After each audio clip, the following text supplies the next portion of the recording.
Hello dear student, SSC class में आपका स्वागत है। आज बहुत बेहतरीन इंटरेस्टिंग है ना चैप्टर लेके आए हैं, द्रव द्रव विलयन का वास्तुता बॉयलेट का नियम, vapour pressure of liquid liquid solution and outflow. तो आप वेपर प्रेशर या वास्तुता आपको पहले कक्षाओं में पढ़ चुके हैं 11 में। जब किसी द्रव को आप किसी बंद पात्र या बंद बर्तन में गर्म करते हैं और द्रव को उसके अंदर भर देते हैं और उसको गर्म करते हैं, तो द्रव के जो अणु हैं वो एक दूसरे से स्वतंत्र होना शुरू हो जाते हैं और पात्र की सभी दीवारों पर टकराते हैं और टकराकर पुनः द्रव की सतह पर एक दाब लगाते हैं। इस दाब को क्या कहते हैं? वाष्प दाब। सामान्य भाषा में जब आप किसी द्रव को बंद पात्र में रखकर गर्म करते हैं, है ना, तो वाष्प के द्वारा जो बर्तन की दीवारों पर और द्रव की सतह पर दबाव लगाया जाता है, इस दबाव को हम क्या कहते हैं? वाष्प दाब। बात क्लियर? तो घर पर खाना बनता है, प्रेशर कुकर में सीटी आती है भाप के द्वारा, तो वो जो सीटी आती है उसका कारण क्या है? वाष्प दाब, है ना। अब हम राउल्ट के नियम की सहायता से विलयनों के वाष्प दाब की गणना करते हैं। तो विलयन कई प्रकार के होते हैं। विलयन वास्तव में दो प्रकार के होते हैं। एक ऐसे विलयन होते हैं जिसमें दोनों घटक अर्थात विलय और विलायक कैसे होते हैं? वाष्पशील। जैसे आपने पानी लिया और पानी के साथ में क्या लिया? एथिल अल्कोहल ली, वो आप दोनों को मिला के गर्म करेंगे तो क्या होगा? दोनों की वाष्प बनना शुरू हो जाएंगे। तो दोनों घटक कैसे हो गए? वाष्पशील। और कुछ विलयन ऐसे होते हैं जिसमें विलय कैसा होता है? अवाष्पशील होता है। जैसे आपने पानी लिया, पानी के साथ में आपने शक्कर, ग्लूकोज या यूरिया या नमक डाल दिया, क्योंकि विलय कैसे है? ठोस है, तो ये कैसे हो गए? अवाष्पशील। तो दो प्रकार के विलयन आपको हम पढ़ाएंगे। ऐसे विलयन जिनके दोनों घटक कैसे हो? वाष्पशील, जैसे जल है, एथिल अल्कोहल है, वो कुछ भी हो सकता है, जैसे क्लोरोफॉर्म है, कार्बन टेट्राक्लोराइड है, बेंजीन है, जो द्रव द्रव वाले मिश्रण होते हैं उनको क्या कहते हैं? द्रव्य उसमें विलय होगा, द्रव्य उसमें क्या होगा? विलायक होगा। तो ऐसे विलयनों की वाष्प दाब को हम राउल्ट के नियम की सहायता से क्या कर सकते हैं। और इसके बाद हम आपको आगे पढ़ाएंगे जब विलयन में मात्र एक घटक कैसा होगा? वाष्पशील, विलायक होगा वाष्पशील, और दूसरा घटक कैसा होगा? अवाष्पशील, जैसे शक्कर और पानी। यदि आप शक्कर और पानी का मिश्रण बनाएं और धीरे धीरे गर्म करते जाएं तो आप देखेंगे कि जल वाष्प बनकर उड़ना प्रारंभ हो जाएगा। वो गर्म करते करते करते जो बर्तन है उस बर्तन में केवल शक्कर बचेगी और जल पूरी तरह से वाष्पीकृत होकर बाहर निकल जाएगा। तो पहला इसमें जो है द्रव द्रव विलयन का वाष्प दाब व राउल्ट का नियम, vapour pressure of liquid liquid solution and Raoult law. इसमें दोनों घटक कैसे हैं? वोलेटाइल है। वोलेटाइल मींस जो है वाष्पशील है। जब आप गर्म करेंगे तो यहां पर आपने माना कि एक बर्तन ले लिया, ये मान लो प्रेशर कुकर है, ठीक है, और इस प्रेशर कुकर को हमने स्टोव से गर्म किया और जहां प्रेशर कुकर में सीटी लगी होती है वहां लगा देंगे हम प्रेशर गेज, इसको बोलते हैं हिंदी में क्या? दाब मापी। तो आप क्या देखेंगे, जब हम विलयन को गर्म करेंगे, इस विलयन में क्या है? पानी भी है, तो पानी क्या है? हमने ब्रैकेट में लिख दिया विलायक। विलायक को नोट करते हैं किससे? ए से। और दूसरा जो घटक है वो है मान लो एथिल। हम आपको समझाने के लिए बता रहे हैं। एथिल अल्कोहल क्या हो गया इसमें? बी। देखिए अच्छी तरह से समझ में आया। इसके लिए क्या करना पड़ेगा आपको? पूरी वीडियो करेंसी पार्ट 1 से लेकर फिर तक रेगुलर देखनी पड़ेगी, है ना, तब आपको अच्छी तरह से समझ में आएगा। तो इसमें जब आप उसको गर्म करेंगे तो एथिल अल्कोहल की ही वाष्प बनेगी और पानी की ही वाष्प बनेगी। तो ऐसे विलयन का जो कुल वाष्प दाब है वो किसके इक्वल होगा? विलयन का कुल वाष्प दाब होगा पानी के वाष्प दाब तथा एथिल अल्कोहल के वाष्प दाब के योगफल के बराबर होगा। माने अगर आप विलयन के कुल वाष्प दाब को P से प्रदर्शित करें, बोल करना विलायक के वाष्प दाब को कैसे प्रदर्शित करें? P A से प्रदर्शित करें, और विलय के वाष्प दाब को P B से प्रदर्शित करें, तो विलयन का कुल वाष्प दाब P इक्वल टू क्या होगा? PA प्लस PB, क्योंकि दोनों घटक कैसे हैं? वाष्पशील।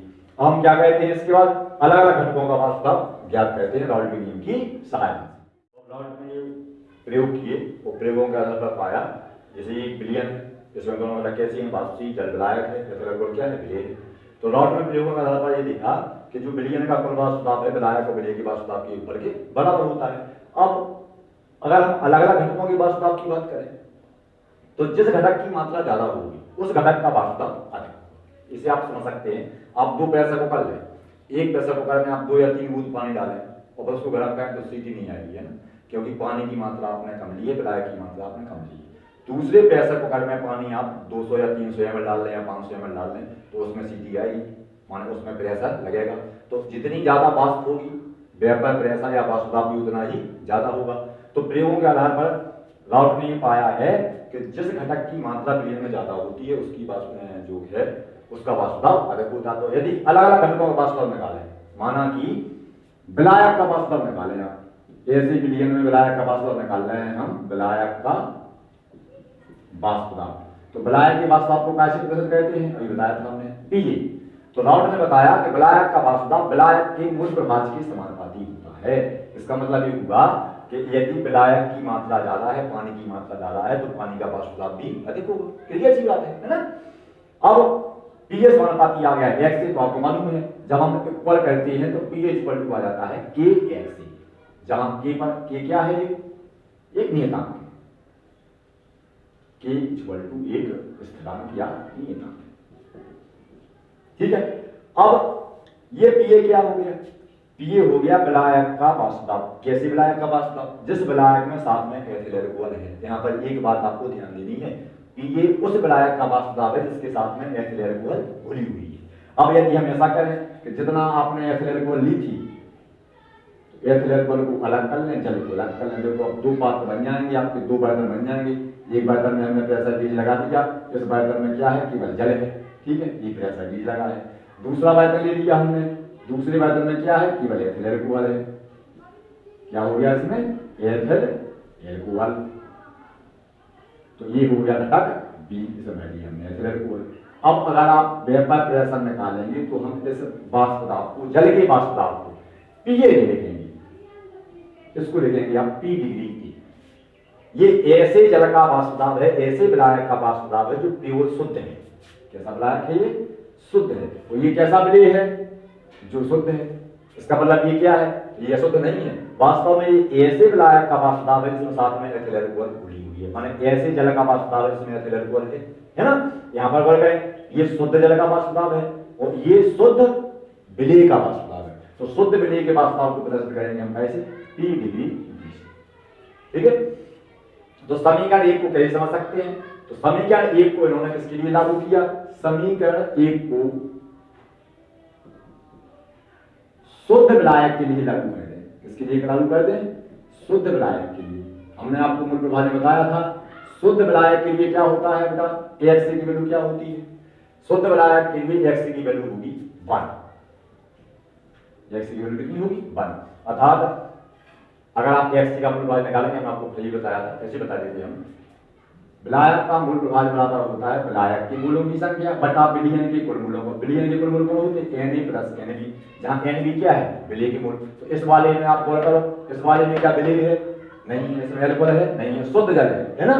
तो शुद्ध जल है तो विलेय के मूलों की संख्या नहीं होगी, तो आ जाएगा फॉर्मूला Na। तो शुद्ध विलायक की वैल्यू कितनी हो जाएगी, 1। तो शुद्ध विलायक के लिए हम लागू करेंगे तो शुद्ध विलायक के लिए क्या हो जाएगा बेटा, पीए को लिखेंगे हम, ये है पीए, और यहाँ पर शुद्ध विलायक को क्या लिखेंगे हम, पी डिग्री की। शुद्ध विलायक की मात्रा पी डिग्री, तो पीए की जगह लिखेंगे हम पी डिग्री। कई लोग इसे P0 भी बोलते हैं। वह एक्स की वैल्यू हो जाएगी 1। क्लियर। तो अब इन वैल्यू को इन समीकरण एक में रख देंगे।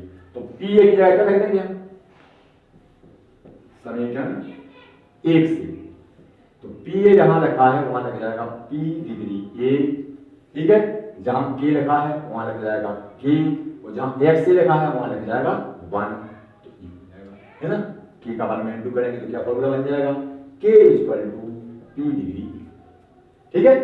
अब इसको मानेंगे हम समीकरण।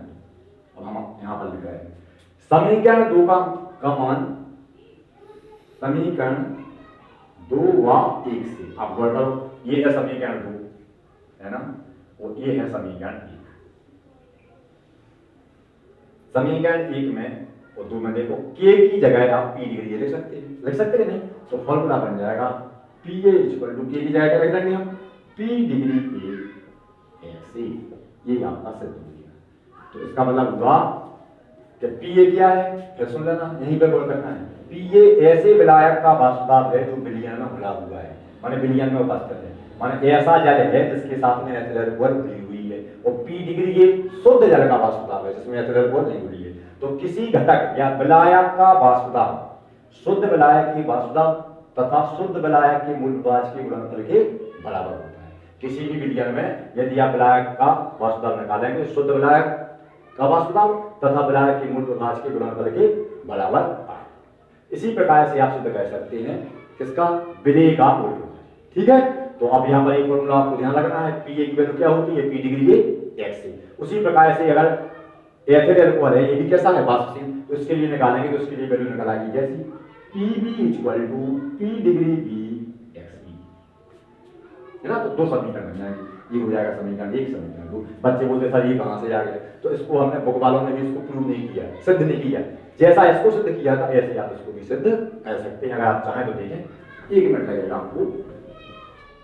Pb की वैल्यू विलेय का वाष्प दाब समानुपाती हो जाएगा विलेय के मूलवाच के, जैसा अभी पढ़ा था में विलायक का वाष्प दाब समानुपाती था विलायक के मूलवाच के, तो विलेय का जो वाष्प दाब है वो विलेय के मूलवाच के समानुपाती हो जाएगा। माने विलेय जितनी ज्यादा मात्रा में होगा, विलेय के घटक का वाष्प दाब भी उतना ही, अल्कोहल ज्यादा होगा तो अल्कोहल का वाष्प दाब भी ज्यादा होगा। तो अगर हम इसको बराबर में कहें तो P इक्वल टू हो जाएगा KXB, है ना।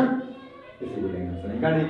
अब समीकरण 1 को इसमें क्या करो, समीकरण 1 को शुद्ध विलेय के लिए लागू, वहां क्या आधार में करना है, शुद्ध विलायक के लिए, शुद्ध विलेय के लिए लागू करने का, है ना। शुद्ध विलेय के लिए लागू करेंगे तो क्या हो जाएगा, सॉरी यहां पर Pb आ जाएगा, तो शुद्ध विलेय के लिए लागू करेंगे तो क्या हो जाएगा, Pb equal to P degree B। शुद्ध विलेय को क्या लिखेंगे हम, P डिग्री B, है ना। और XB की वैल्यू क्या हो जाएगी, विलेय का मूल प्रभाव बराबर होगा विलेय के मूलों की संख्या बटा विलेय के मूल, क्योंकि विलयन तो विलायक तो है नहीं, तो Pb XB की वैल्यू कितनी हो जाएगी, 1। इस वैल्यू को आप समीकरण 1 में पुट अप कर दें तो क्या वैल्यू आ जाएगी, इसमें लिखेंगे हम समीकरण 1 से, तो क्या हो जाएगा बेटा, Pb की जगह लिख देंगे हम P डिग्री B, तो ये हो जाएगा P degree B equal to K की जगह जहां पर कहां K, और X की जगह क्या हो जाएगा 1।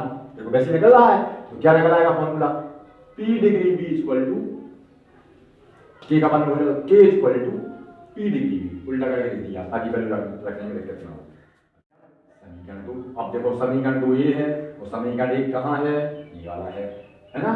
तो इसमें P डिग्री B की जगह क्या लगा है, K, तो K की जगह आप P डिग्री B ले सकते हैं, तो यहां पर लिखेंगे आप समीकरण 1 व 2 से, ठीक है। तो समीकरण 1 से क्या हो जाएगा बेटा, समीकरण 1 और 2 में देखेंगे आप, तो समीकरण 1 व 2 में Pb है जो Pb की जगह K की जगह क्या लगना है, P डिग्री B, तो बन जाएगा क्या, Pb equal to P degree B XB। अभी बताया था आपको ये बुक वाले से प्रूव नहीं किए तो ये बन गया। तो इस प्रकार से राउल्ट के नियम की सहायता से यदि आप देखें कि किसी विलयन में दोनों घटक वाष्पशील है, तो उस विलयन में विलेय का वाष्प दाब Pb शुद्ध विलेय के वाष्प दाब तथा विलेय के मरुत्वाच के गुणनफल के बराबर होता है, ठीक है। तो इस प्रकार से कुल वाष्प दाब क्या होगा, अब कुल वाष्प दाब का भी फॉर्मूला हमने लिखा था, कुल वाष्प दाब होगा विलयन का कुल वाष्प दाब P, ये हो गया क्या, विलयन का कुल वाष्प दाब। कुल वाष्प दाब में दोनों क्या आएंगे, विलेय का वाष्प दाब, अभी बताया था शुरुआत में, Pa प्लस Pb माने विलायक का वाष्प दाब तथा विलेय के वाष्प दाब के उत्तर के बराबर होगा क्या, कुल वाष्प दाब। तो P इक्वल टू क्या हो जाएगा बेटा, P की वैल्यू क्या निकाली थी हमने, P डिग्री A x, तो ये हो जाएगा P degree A x plus विलेय की वैल्यू क्या हो जाएगी, P डिग्री B XB। ये आपका सिद्ध हो गया राउल्ट का नियम। हालांकि ये पेपर में नहीं आता है, लेकिन इसके कंसेप्ट आगे वाले में उसमें लगते हैं। ये है आपका द्रव्य विलयन का वाष्प दाब और राउल्ट का नियम। इस प्रकार यदि किसी विलयन के दोनों घटक कैसे हो, वाष्पशील हो, तो उस विलयन का जो कुल वाष्प दाब है ना, वो विलायक के वाष्प दाब तथा विलेय के वाष्प दाब के योगफल के बराबर होता है, ठीक है। अब इसके बाद हम बताते हैं जब विलयन में एक घटक कैसा हो, अवाष्पशील। तो अब इसके बाद है दूसरा राउल्ट का नियम, ठोस का द्रव्य विलयन का वाष्प दाब वाला राउल्ट का नियम, है ना। तो इसमें वेपर प्रेशर जो निकालना है आपको, वो वेपर प्रेशर किसका निकालना है, vapour pressure of solution of solid in liquid and Raoult law, है ना। तो राउल्ट लॉ निकालने के लिए आप क्या करेंगे, इसमें जैसा विलयन है ये, इसको आप ऐसा लिखते हैं अवाष्पशील विलेय युक्त विलयन, क्या बोलते हैं, क्योंकि जो ठोस होते हैं विलेय वो कैसे होते हैं, अवाष्पशील, तो इसको बोलते हैं अवाष्पशील विलेय युक्त विलयन, ये ध्यान देना, है ना। अवाष्पशील विलेय युक्त विलयन सिंपल है, इसमें कोई दिक्कत नहीं है। जैसे आपने कोई बंद पात्र लिया, बंद पात्र में आपने लगाया प्रेशर गेज, है ना, और किसमें आपने शक्कर प्लस जल दोनों का मिश्रण कर दिया, ठीक है। आपने इसमें जल भी लिया और शक्कर या ग्लूकोज ठोस वाला भी लिया। तो आप देखते हैं कि जब हम पानी को गर्म करते हैं तो पानी की वाष्प बनती है, शक्कर की वाष्प नहीं बनती। यदि शक्कर और पानी का मिश्रण को हम गर्म करते रहे लगातार तो जल भाप बन के उड़ जाएगा, वाष्प बन के उड़ जाएगा और शक्कर बर्तन में शेष बची रहेगी। तो यहाँ पर ऐसा विलयन है जिसमें एक कंपोनेंट यानी विलायक कैसा है, जल कैसा है, इसको बोलते हैं विलायक, कैसा है बेटा, वाष्पशील है ना। और शक्कर कंपोनेंट है बी, ये कैसा है, अवाष्पशील, कैसा है, नॉन वोलेटाइल है ना, अवाष्पशील है। तो अब इसको आप गर्म करेंगे विलयन को, तो आप ये बताओ किसकी वाष्प बनेगी, जल की वाष्प बनेगी टोटल। तो ऐसे विलयन का जो कुल वाष्प दाब है उसके बराबर होगा विलयन का कुल वाष्प दाब। वर्ग करना अभी आपको समझाया था, बिल्कुल सिंपल है, विलयन का कुल वाष्प दाब। तो विलयन का कुल वाष्प दाब कैसे प्रदर्शित करता है दिया, विलयन का कुल वाष्प दाब को कर देगा प्रदर्शित पी से। तो अभी अपन ने निकाला था जो जिसमें दोनों घटक कैसे थे, वाष्पशील, तो उन दोनों घटकों में वाष्प दाब का था P = PA + PB। तो यहाँ पे लिख दिया हमने P = PA + PB, माने विलयन का कुल वाष्प दाब विलायक तथा विलेय के वाष्प दाब के ऊपर के बराबर होगा। लेकिन हमने आपको क्या बताया, शक्कर कैसी है बेटा, अवाष्पशील, इसका तो वाष्प दाब हो गई। तो हम क्या करेंगे, विलयन का कुल वाष्प दाब आएगी बराबर हो जाएगा PA के विलायक के वाष्प दाब के। आपको PB क्यों नहीं लगा, PB इसलिए लिखा क्योंकि विलेय कैसा है, अवाष्पशील, इसकी वाष्प नहीं बन रही है। तो जो विलयन का कुल वाष्प दाब होगा, जैसे मान लो आपने यहाँ निकाला नापा 10 वायुमंडल दाब निकला वाष्प दाब किसी ताप पर, तो जो 10 वायुमंडल दाब होगा उसमें किसका योगदान होगा, केवल जल के या वाष्पशील घटक के वाष्प दाब का योगदान होगा। अब ऐसा क्यों होता है कि शक्कर, और जब हम जल में शक्कर मिलाते हैं तो वाष्प दाब में और कमी भी आ जाती है, जो हम आपको आगे बढ़ाएंगे, क्योंकि शक्कर के अणु होते हैं बड़े आकार के, जल के अणु को वाष्प में बदलने से रोकते हैं, है ना। तो विलयन का कुल वाष्प दाब P = हो जाएगा PA। तो हमने देखा है, क्या देखा है कि PA अभी बताया था हमने, PA समानुपाती क्या होता है, XA, है ना। अर्थात विलायक का वाष्प दाब विलायक के मूल विभाजक के समानुपाती होता है, थोड़ी देर पहले बताया था हमने। तो ये वैसे ही आपको वैल्यू निकाल ली है, तो PA = क्या हो जाएगा बेटा, KXA, है ना। तो ये हो गया आपका समीकरण 1। अब समीकरण 1 को हम क्या करेंगे, समीकरण 1 को किसके लिए लागू करेंगे, आप शुद्ध विलायक के लिए लागू करेंगे, इससे आपका राउल्ट का नियम क्लियर हो जाएगा। शुद्ध विलायक के लिए, शुद्ध विलायक के लिए लागू करने पर समीकरण 1 को शुद्ध विलायक के लिए लागू करेंगे तो क्या करेंगे, हमने बताया था आपको PA को लिखेंगे या P डिग्री के, जो अभी बताया था वैसे सिद्ध करना है, वह XA की वैल्यू हो जाएगी, कितनी हो जाएगी, 1 हो जाएगी, है ना, कितनी हो जाएगी, 1। तो आप देखो, आप इस वैल्यू को आप रखेंगे समीकरण 1 में, समीकरण 1 में मान रखनी पड़ेगा, लिखेंगे आप समीकरण 1 में मान रखेंगे। तो समीकरण 1 कहाँ है, समीकरण 1 है PA, तो PA की जगह क्या लगाएंगे हम, P डिग्री है, तो यह आ गया आपका क्या, P डिग्री है ना, K की जगह K लिख देंगे, X की जगह 1, तो K × 1, अगर उल्टा करके लिखें 1 का इंटू कर देंगे तो क्या बनाएगा, K = P डिग्री है। इसे मान लिया हमने क्या, समीकरण 2। अब समीकरण 1 और 2 देखें आप, समीकरण 2 में K की वैल्यू है P डिग्री है, तो समीकरण 1 में K की जगह P डिग्री लिख देंगे, तो आप लिखेंगे क्या, समीकरण 1 व 2 से, ठीक है। तो PA की जगह क्या रख देंगे आप, K की जगह P डिग्री है, तो क्या बन जाएगा, PA = P डिग्री हो गया। तो अब ऐसे विलयन का कुल वाष्प दाब किस बराबर निकाला थे, P, ऐसे विलयन का कुल वाष्प दाब केवल विलायक के वाष्प दाब के बराबर होगा। तो फॉर्मूला बन जाएगा विलयन का कुल वाष्प दाब बराबर विलायक का वाष्प दाब। और विलायक का वाष्प दाब किसके बराबर होता है, बताओ, विलायक का वाष्प दाब होता है शुद्ध विलायक के वाष्प दाब तथा विलायक के मूल विभाजक के गुणनफल के बराबर। तो PA = आ जाएगा P डिग्री XA। इसमें PB नहीं आएगा क्योंकि PB कैसा है, अवाष्पशील। तो बेटा ये दो कंसेप्चुअल क्वेश्चन है, इनसे कंसेप्ट क्लियर होते हैं आपके आगे के अध्याय की। अगर आप कोई समझ में आ गया है तो बहुत बेहतर है ना। इसके बाद हम आपको पढ़ाएंगे वाष्प दाब में आपेक्षिक अवनमन। तो सबसे पहले हम आज आपको क्लियर करा देंगे वाष्प दाब में अवनमन क्या है, ठीक है। वाष्प दाब में अवनमन, लोअरिंग एंड वेपर प्रेशर। तो वाष्प दाब में अवनमन क्या होता है, कमी। इसको आपको पहले समझना पड़ेगा, वाष्प दाब में कमी कब आती है। तो यदि हमने किसी बंद पात्र में भी बताया था आपको, बंद पात्र में आपने शुद्ध जल लिया, हमने अभी बताया था आपको, तो शुद्ध जल आपने लिया, शुद्ध जल माने क्या हो गया, शुद्ध विलायक, तो इसमें आपने प्रेशर गेज लगा दिया, ठीक है, वो एक निश्चित ताप पर इसको आपने क्या किया, गर्म किया, मान लो आपने 200 डिग्री सेल्सियस पे गर्म किया, समझना सीधा है।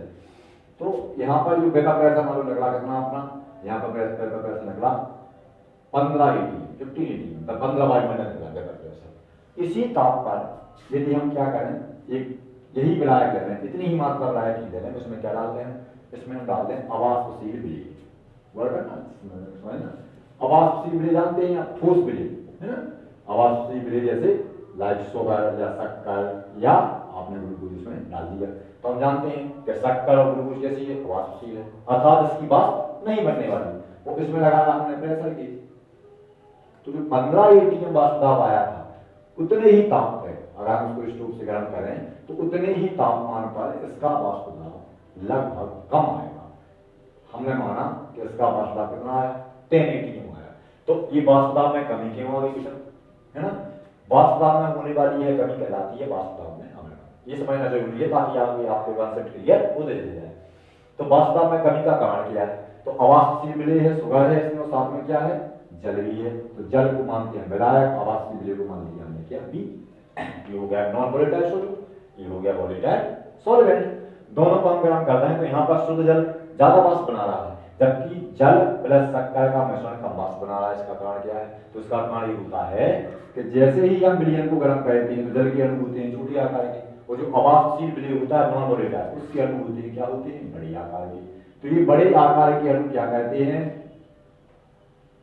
ये बड़े आकार के अणु विलायक के अणुओं को वाष्प अवस्था में बदलने से रोकते हैं, जिससे वाष्प की मात्रा कैसी हो जाती है, कम, जिससे वाष्प दाब में क्या आ जाती है, कमी आ जाती है। समझ रहे हैं आप, क्यों, क्योंकि अवाष्पशील विलेय कैसा है, अवाष्पशील है, ये वाष्प अवस्था में बदलता नहीं है, और विलेय के अणु बड़े आकार के होते हैं, जिससे विलायक के अणुओं को वाष्प अवस्था में बदलने में वो क्या कहते हैं, प्रॉब्लम क्रिएट कर देते हैं, है ना, जिसकी वजह से वाष्प, जिससे जल पूरी तरह से वाष्प अवस्था में बदल नहीं पाता है ना, जिससे वाष्प दाब में कमी आती है। आपने देखा होगा घर पे अगर चाय बना रहे हैं, वो चाय उबल रही हो, वो उबलती हुई चाय में आप थोड़ी सी शक्कर डाल दें तो वह क्या होगा, चाय उबलना बंद कर देगी, उसका वाष्प दाब में क्या आ जाएगी, कमी आ जाएगी, क्योंकि शक्कर के अणु क्या करेंगे, पानी के अणुओं को चारों ओर से घेरने का प्रयास करेंगे। तो जब हम अब इसकी डिफाइन कैसे करेंगे, जब हम किसी शुद्ध विलायक में कोई अवाष्पशील विलेय मिला देते हैं तो विलयन के वाष्प दाब में क्या जाती है, या विलायक के वाष्प दाब में क्या जाती है, कमी आ जाती है, इस कमी को हम क्या कहते हैं, वाष्प दाब में अवनमन कहते हैं। सुनना, जब किसी हम शुद्ध विलायक में, शुद्ध जल में हम कोई अवाष्पशील विलेय जैसे शक्कर या ग्लूकोज मिला देते हैं तो विलयन का वाष्प दाब विलायक के वाष्प दाब की तुलना में कैसा हो जाता है, कम हो जाता है, इस कमी को हम बोलते हैं वाष्प दाब में अवनमन। तो फॉर्मूला अब देखना, शुद्ध जल का वाष्प दाब हमने क्या माना था अभी, शुद्ध जल का वाष्प दाब कैसे नोट करते हैं, P डिग्री A से, कई लोग इसको P नॉट A बोलते हैं या P डिग्री सॉरी P0A भी बोलते हैं, तो ये हो गया P0A क्या अपना शुद्ध विलायक का वाष्प दाब, क्या हो गया, शुद्ध विलायक का वाष्प दाब, कैसे दर्ज करेंगे हम, P डिग्री से, है ना, ये हो गया, वो ये हो गया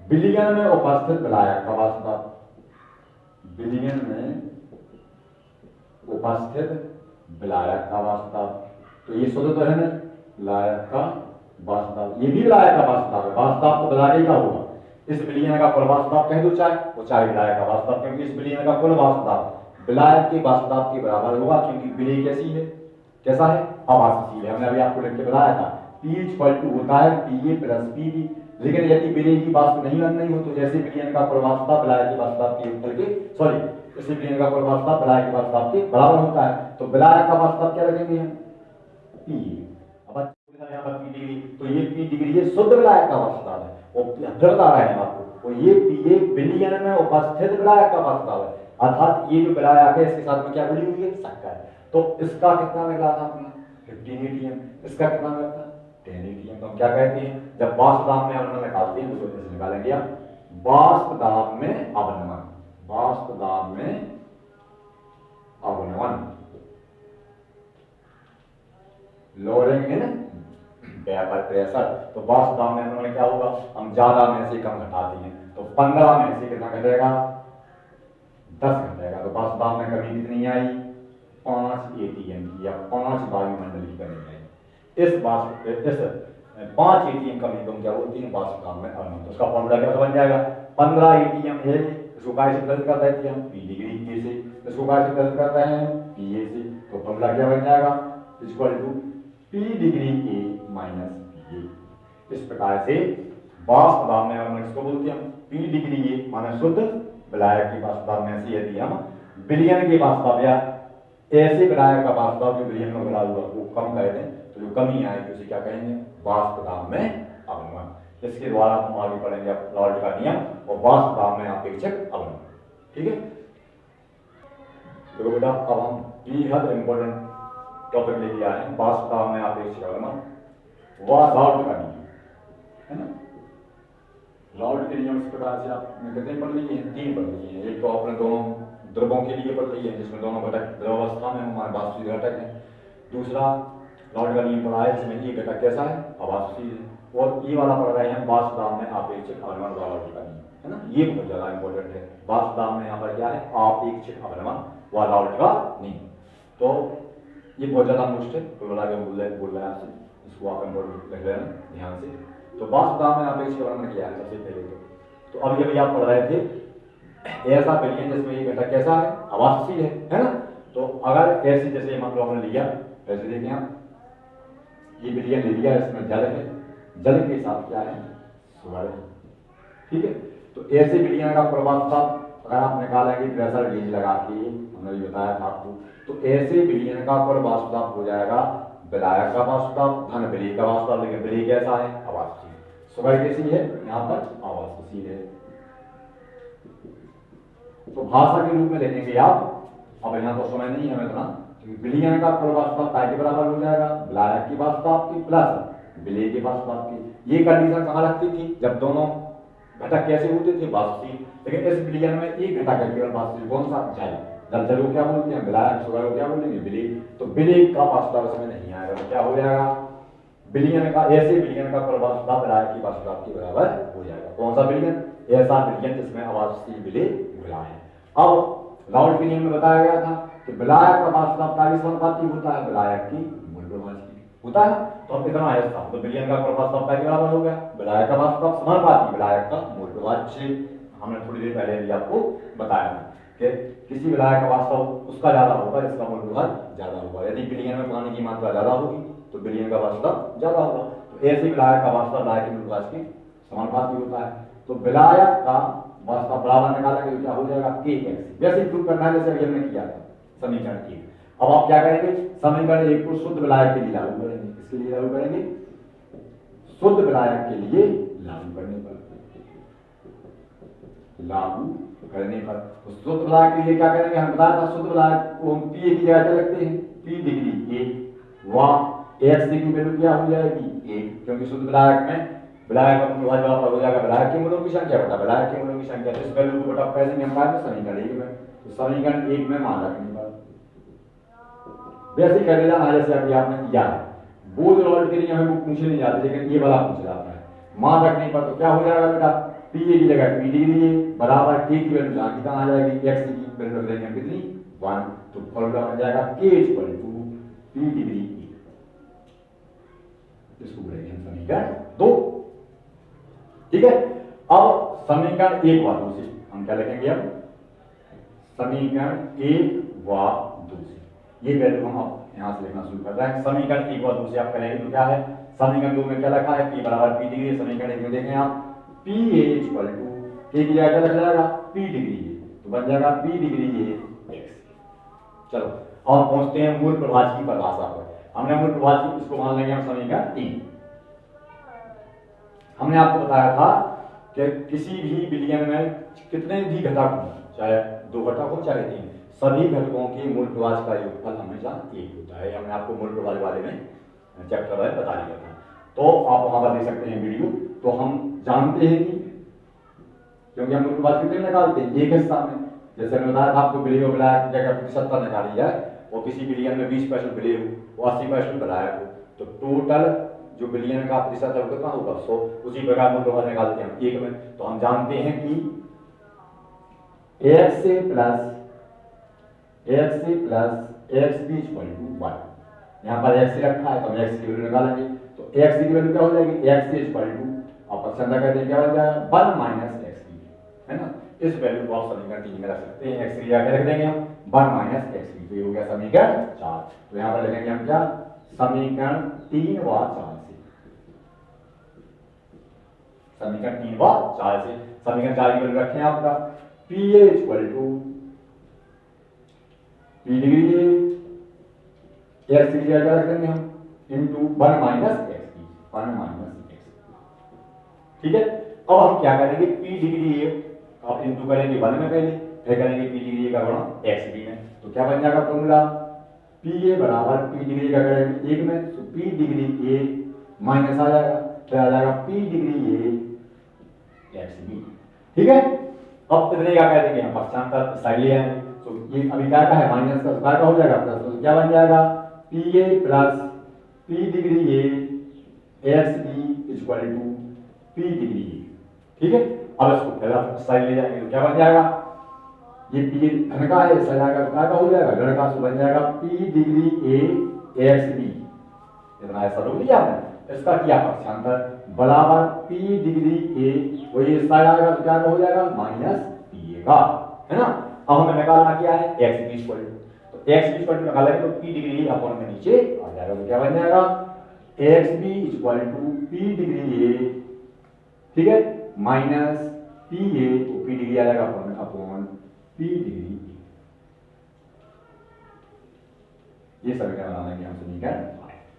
ठीक है, समीकरण 5 को हम क्या कहते हैं, वास्तव में अपेक्षित अवनमन वातावरण का नियम कहते हैं। अब आप यहाँ पर देखना, बहुत गौर करना, अच्छी तरह से समझना। आप लोग अगर मेरे वाले स्टूडेंट हैं, जैसे आपने कोई 100 रुपए की वस्तु खरीदी, ठीक है, उस 100 रुपए की वस्तु को बेचा आपने 80 रुपए में, तो आपको घाटा कितना हुआ, 20 रुपए का घाटा हुआ, तो इसे तो कहेंगे हम घाटा या कमी। और यदि हम इसी 100 का हम इसमें से भाग कर देंगे, आपने पढ़ा होगा अपेक्षितता का सिद्धांत में, तो इसे बोलेंगे हम अपेक्षित घाटा। तो यहाँ पर आप देख रहे हैं, हमने अभी थोड़ी देर पहले बताया था आपको P degree A minus P ए क्या है, वास्तव में अवनमन। तो यदि हम पी डिग्री से क्या कह देंगे डिवाइड, तो इसे क्या बोलेंगे हम अपने हिस्से को, वास्तव में अपेक्षित अवनमन। तो अब आप देखना, तो इस प्रकार से जो आपका एक निकला है एक्स बी क्या है, विलेय का मूल प्रभाव, पी डिग्री ए शुद्ध विलायक का वास्तव, पी ए है विलायक का वास्तव। तो इतने हिस्सा को हम लोग क्या बोलते हैं, वास्तव में अपेक्षित अवनमन। तो यहाँ पर क्या दिख रहा है, समीकरण 5 से क्या स्पष्ट हो रहा है, यहाँ पर लिखेंगे हम क्या, अतः समीकरण 5 से स्पष्ट है कि अवांछनीय विलेय युक्त विलयन, अर्थात ऐसा विलयन जिसमें क्या हो रहा है, अवांछनीय विलेय हो रहा है, अवांछनीय विलेय युक्त विलयन का वास्तव में अपेक्षित अवनमन विलेय के मूल प्रभाव के क्या होता है, बराबर होता है।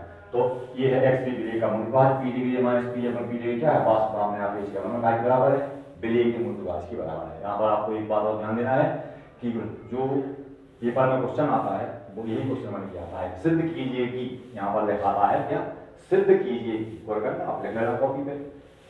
दो प्रकार से क्वेश्चन आता है, वास्तव में अपेक्षित अवनमन से आप क्या समझते हैं, राउल्ट के नियम की सहायता से समझाइए। और दूसरी प्रकार से आता है क्वेश्चन कि सिद्ध कीजिए कि, ये क्वेश्चन आप कॉपी पे लिख लेना अथवा लिख लेना, सिद्ध कीजिए कि अवांछनीय विलेय युक्त विलयन का वास्तव में अपेक्षित अवनमन विलेय के मूल प्रभाव के समानुपाती, सॉरी ये समानुपाती गलत दिया है, क्या होता है, बराबर होता है, ये बराबर का साइन है ना, गलती कर गए। अवांछनीय विलेय युक्त विलयन का वास्तव में अपेक्षित अवनमन विलेय के मूल प्रभाव के बराबर होता है। तो x equal to P degree minus P upon P degree. अब आपको यहाँ पर क्या करना है, समीकरण यहाँ से 5 सिद्ध करेंगे, तो उसमें कौन राशि क्या है उसका लगाएंगे हम। एक्स बी क्या है बेटा, हमने बताया था एक्स माने मूल प्रभाव, बी माने विलेय का, तो ये क्या है, विलेय का मूल प्रभाव, एक्स बी है विलेय का मूल प्रभाव।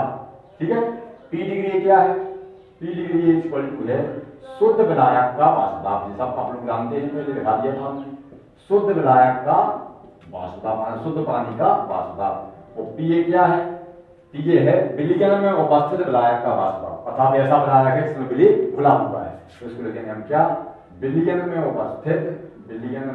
उपस्थित विलायक का वास्तव, ये भी विलायक का वास्तुदाब है, लेकिन ये ऐसे विलायक का वास्तुदाब है जो बिलियन में उड़ा हुआ है, अर्थात विलायक प्लस बी साथ में है। तो अब ये आपको बताया था हमने, वो P degree A minus P ए क्या है, ये है वास्तुदाब में अवनमन। थोड़ी देर पहले बताया था हमने वास्तुदाब में अवनमन।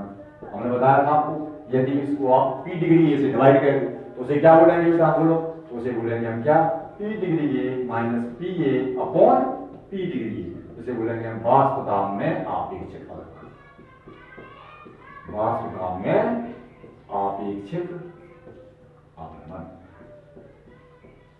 तो इस प्रकार से समीकरण 5 से स्पष्ट होता है। अगर ये प्रश्न आ जाए तो सिद्ध कीजिए कि अवास्तविक विधेययुक्त विलयन का वास्तुदाब में आपेक्षिक अवनमन विधेय के मूलवाच के बराबर होता है।